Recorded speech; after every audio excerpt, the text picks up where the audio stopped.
Hello everyone, welcome back to the channel. I'm Bukola, and in this video I'm going to be showing you how to make the most moist, melt in the mouth banana cake you've ever tasted. If you've not subscribed to the channel, what are you waiting for? Please click the subscribe button. The thumbs up button is very important for visibility. Drop a comment and don't forget to share the link with others.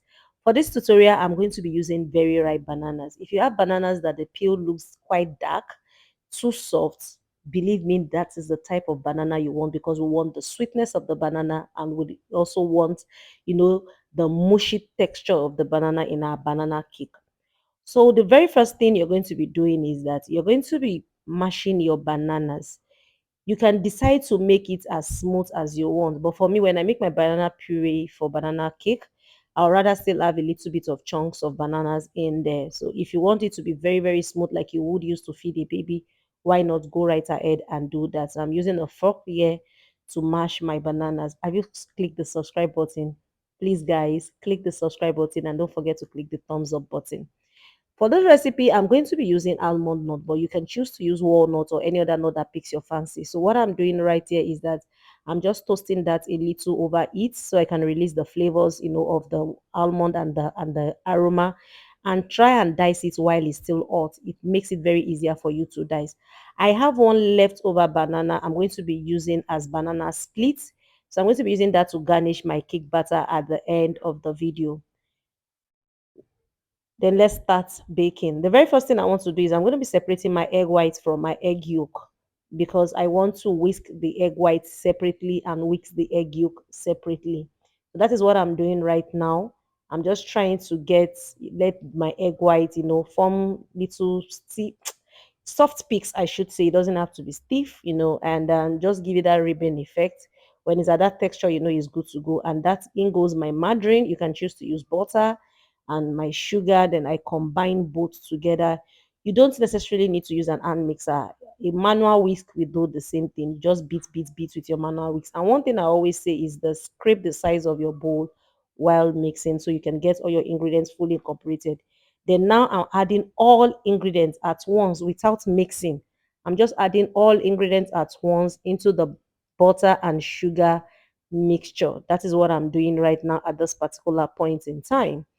So you just want to combine everything in the bowl at the same time. This is a very, very easy recipe. You don't need to do too much. You don't need, and please don't forget to whisk this with a fork or a whisk before you add it to the other ingredient, because we don't want lumps of egg yolk in your cake, because it's going to give you that funny taste if you don't whisk your egg yolk first. And in goes the banana puree, and you can see that it still has chunks of bananas in there, exactly how I want it. So at this point, guys, please use your mixer. If you're using a mixer on low speed, because we have our fly in there. We don't want our cake to be dense. And now I'm folding in the whipped egg white. And as you can see, I purposely did not fasten, speed up this part of the video for you to see how gentle it is I am with the egg white. The function of the egg white when we whip it separately is so that we're going to be getting a very, very soft, sponge textured like cake. So you don't want to deflate all that air, all the goodness it is you got into the egg white. And the egg white is also going to serve as a rising agent in this recipe. So your cake is going to, if you make it well, your cake should be very, very soft and melt in the mouth. I pre-greased a loaf pan. For this recipe, like I said, you can use a regular cake pan. You can cover this, with whipped cream, with fondant, anything it is that picks your fancy. It does not have to be vanilla cake all the time. Just try something different. But I chose to use a loaf pan just for you to see how it is you can make your banana loaf. In case you want to go into business, for example, and you want to sell loaf, banana loaf. They call loaf banana bread. Hence why I decided to use a loaf pan. And for my banana split, you can actually caramelize this with sugar if you want the bananas to look dark after baking. You can, just toss this in a little bit of sugar before placing it on your cake batter. But for me, I just decided to skip that part because I don't want too much sugar in the banana cake. But if you know you for aesthetics and all, you can go right ahead and do that. And now I'm sprinkling the remaining almond nuts. So what I just did was that same measurement, the regular measurement I've just given you in this recipe.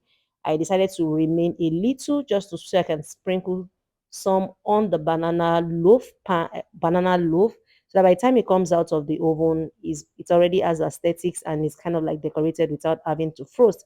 I decided to also grease a burnt pan. So I that means that I split, divided my recipe into two. A little goes into the loaf pan and the other in the other pan, because like I said, this is a banana cake recipe. It is not necessarily it's not a bread recipe. Hence why it is not dense. It is a very, very soft cake. So while my cake is baking at 325 and it's going to be baking for 60 minutes. I decided to make a simple drizzle, just a simple glaze, which is comprises of brown sugar, 2 tablespoons of brown sugar, 2 tablespoons of cocoa powder, and 3 tablespoons of full cream milk. And I just mix that together and just leave it to sit for a little while so that the brown sugar can dissolve. And that is it. Just a very, very simple glaze for my banana cake. And yes, here we have it. After 80 minutes in the oven, baking at 325, my banana cake is out of the oven. As you can see, the texture is not dense. It's a very, very, very soft cake. So this is what it looks like, but it's also a recipe, like I said, that you can use for banana loaf if you want to sell, or you just love to see your banana cake in a loaf form. Sorry guys, I thought I was recording, but I wasn't when I was drizzling with the glaze.